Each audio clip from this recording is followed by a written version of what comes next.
وہی الہی مجھے اور آپ کو بتاتی ہے کہ آگے کے منازل کیا ہے، اور میرے اور آپ کو، میری اور آپ کی عقل کیا بتاتی ہے۔ انسان اس دنیا میں آیا، زندگی گزاری، اب آگے کہاں جائے گا، آگے کیا ہوگا؟ عقل بتاتی ہے آگے کچھ نہیں ہوگا، آگے انسان مٹی میں مل جائے گا اور ہمیشہ ہمیشہ کے لیے نابود ہو جائے گا۔ اب وہی الہی میری اور آپ کی رہنمائی کرتی ہے کہ نہیں، انسان جب اس دنیا میں زندگی گزار جاتا ہے تو پھر اگر اس کی زندگی اللہ جل جلالہ کے فرامین کے مطابق ہو، اگر اس نے اس دنیا میں اللہ کو پہچان کر، اللہ کو مان کر اور اللہ کی مان کر اس دنیا میں زندگی گزاری ہے، تو اللہ جل جلالہ ملک الموت کو حکم دیتے ہیں کہ جا میرے دوست کے پاس چلا جا، اور اس میرے دوست کو میں نے آسمان کی آزمائشوں سے سختی سے آزمایا، ہر حالت میں اپنی خوشی میں اس کو میں نے خوش پایا، جا میرے اس بندے کو میرے پاس لے کے آ۔ یہ عقل میری اور آپ کی، یہ وہی الہی میری اور آپ کی رہنمائی کر رہی ہے۔ پھر ملک الموت 500 فرشتوں کے ساتھ اس انسان کے پاس آتے ہیں جس انسان نے اپنی اس مختصر سی زندگی میں اللہ کو راضی کیا ہوتا ہے۔ اس انسان کے پاس آتے ہیں، 500 فرشتوں کے ساتھ آتی ہے، ملک الموت آتا ہے، ملک الموت اس کے سرانے بیٹھ جاتا ہے اور باقی 500 فرشتے اس انسان کے ارد گرد بیٹھ جاتے ہیں، اور یہ جنت سے مختلف قسم کے تحفے لائے ہوتے ہیں۔ اس کے مختلف اعضاء پر، ہاتھوں پہ، پیروں پہ وہ مختلف قسم کے تحفے رکھتے ہیں۔ یہ آپ کو تحفہ دیا جا رہا ہے، یہ تحفے اس کے اعضاء پہ سجائے جاتے ہیں۔ ملک الموت جنت سے کفن بھی لایا ہوتا ہے اور اعلیٰ قسم کی خوشبو بھی ہوتی ہے، اور سفید ریشمی کپڑا اس کے ہاتھ میں ہوتا ہے، اس کے اندر مشک لپٹی ہوئی ہوتی ہے۔ وہ جب آتا ہے اس کے پاس اور روح سے اس کی روح کو بہلاتا ہے، اس کی روح سے کہا جاتا ہے کہ آ جا، تجھے تیرے رب نے بلایا ہے، کس طرف آ جا؟ بغیر کانٹے کے بیریوں کی طرف اور لدے ہوئے کیلوں کی طرف اور پانی کے جھرنوں کی طرف اور لمبی لمبی چھاؤں کی طرف آ جا۔ کہتے ہیں اس کو جنت کے مناظر دکھاتے ہیں اور اتنی شفقت کے ساتھ اس کے ساتھ پیش آتے ہیں کہ ایک رحیم اور شفیق ماں اپنے بچے کے ساتھ اتنی شفقت نہیں کرتی جتنا ملک الموت اللہ کے اس محبوب بندے کے ساتھ کرتا ہے۔ پھر وہ اس کے ساتھ شفقت کا جو معاملہ کرتا ہے اس لیے کہ اگر تھوڑی سی سختی ہوئی اور اللہ مجھ سے ناراض ہو گیا کہ یہ تو میرا محبوب تھا، میں نے بڑے اکرام کے ساتھ اس کی روح لانے کے لیے تجھے بھیجا تھا، یہ تو کیا کر بیٹھا ہے؟ اللہ کی ناراضگی مجھ پہ آ جائے گی، پھر تو میرا کوئی ٹھکانہ نہ ہوگا۔ اس لیے ملک الموت انتہائی راحت کے ساتھ، شفقت کے ساتھ اس کے دل کو بہلاتا ہے۔ کہتے ہیں جنت کے مناظر جب اس کے سامنے آتے ہیں تو اس کے جسم کے اندر اس کی روح پھڑپڑانے لگتی ہے اور باہر نکلنے کے لیے بے چین ہو جاتی ہے۔ پھر جب اس کی روح کو ملک الموت قبض کرتا ہے اور اس کے پاس آتی ہے، اعلیٰ قسم کے دیباج و حریر میں اس کی روح کو لپیٹا جاتا ہے، تو اس کی روح اس کے جسم سے مخاطب ہو کر کہتی ہے اللہ تجھے جزائے خیر دے، تو نے ہمیشہ اللہ کی بات کو مانا، تو نے ہمیشہ اطاعت کا راستہ اختیار کیا، تو خود بھی کامیاب ہوا اور مجھے بھی کامیابی سے ہمکنار کر دیا۔ پھر جسم روح کو مخاطب کر کے کہتا ہے اللہ تجھے بھی جزائے خیر دے، تو نے مجھے نیکی کے راستوں پہ چلایا اور تو نے مجھے اللہ کی اطاعت کی راہوں پہ چلایا، تو بھی کامیاب ہو گئی اور میں بھی ہمیشہ کے لیے کامیاب ہو گیا۔ پھر اس روح کو لے کر ملک الموت آسمانوں کی طرف چڑھتا ہے اور اس کے لیے ادھر قبر کی تیاریاں ہوتی ہیں۔ اس کے گھر سے لے کر قبر تک فرماتے ہیں دونوں جانب دو رخ فرشتے قطار کے ساتھ کھڑے ہو جاتے ہیں کہ جب اس کا جنازہ جائے گا تو اس پر سلامتی پڑی جائے گی، اور جب اس کی روح آسمانوں پہ جاتی ہے وہاں جبریل امین جیسا عظیم الشان فرشتہ 70,000 فرشتوں کے ساتھ ایک اللہ کے محبوب کے استقبال کے لیے کھڑے ہوتے ہیں، اس کا استقبال کرتے ہیں اور کہتے ہیں اس کی روح کو لے جاؤ اللہ کے پاس۔ پھر یہ روح جاتی ہے عرش خدا کے پاس، وہاں پر یہ سجدے میں گر جاتی ہے۔ اللہ کے سامنے جب یہ روح سجدہ ریز ہوتی ہے تو اللہ کی طرف سے آواز آتی ہے،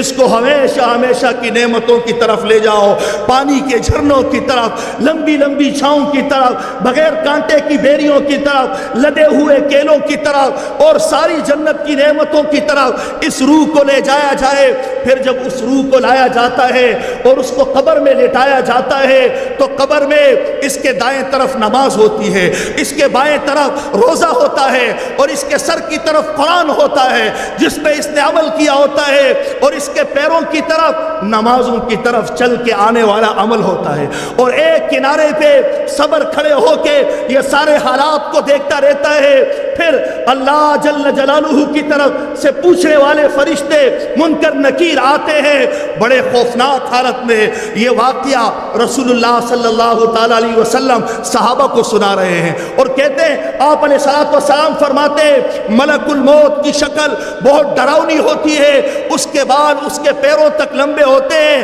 گھسٹ رہے ہوتے ہیں، اور اس کی سانس کے ساتھ شعلے نکل رہے ہوتے ہیں، اور اس کے دانت کالے سیاہ ہوتے ہیں، اور اس کے ہاتھ میں ہتھوڑا ہوتا ہے۔ قبیلہ ربیعہ اور قبیلہ مضر کے سارے لوگ جمع ہو کر آپ علیہ السلام نے فرمایا اس ہتھوڑے کو اٹھا نہیں سکتے ہیں، اتنا بڑا ہتھوڑا ہوتا ہے، اور وہ اس کو کہتے ہیں اٹھ بیٹھ جا۔ جب یہ قبر میں اٹھ کے بیٹھتا ہے تو اس کا کفن سرک کے اس کے پہلو میں آ جاتا ہے۔ پھر وہ اس سے سوالات کرنے لگتے ہیں، من ربک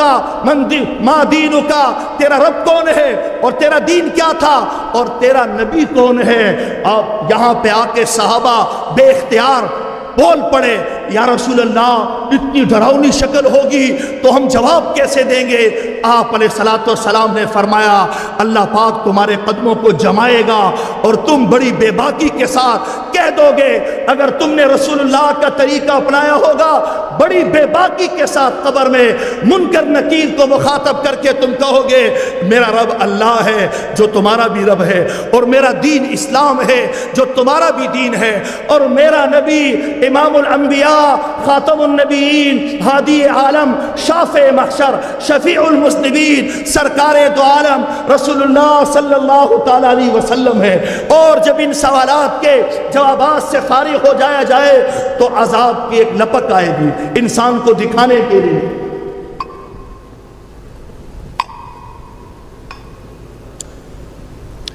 آپ علیہ الصلوۃ والسلام نے فرمایا عذاب کی ایک لپک آئے گی، دائیں طرف سے نماز اس کو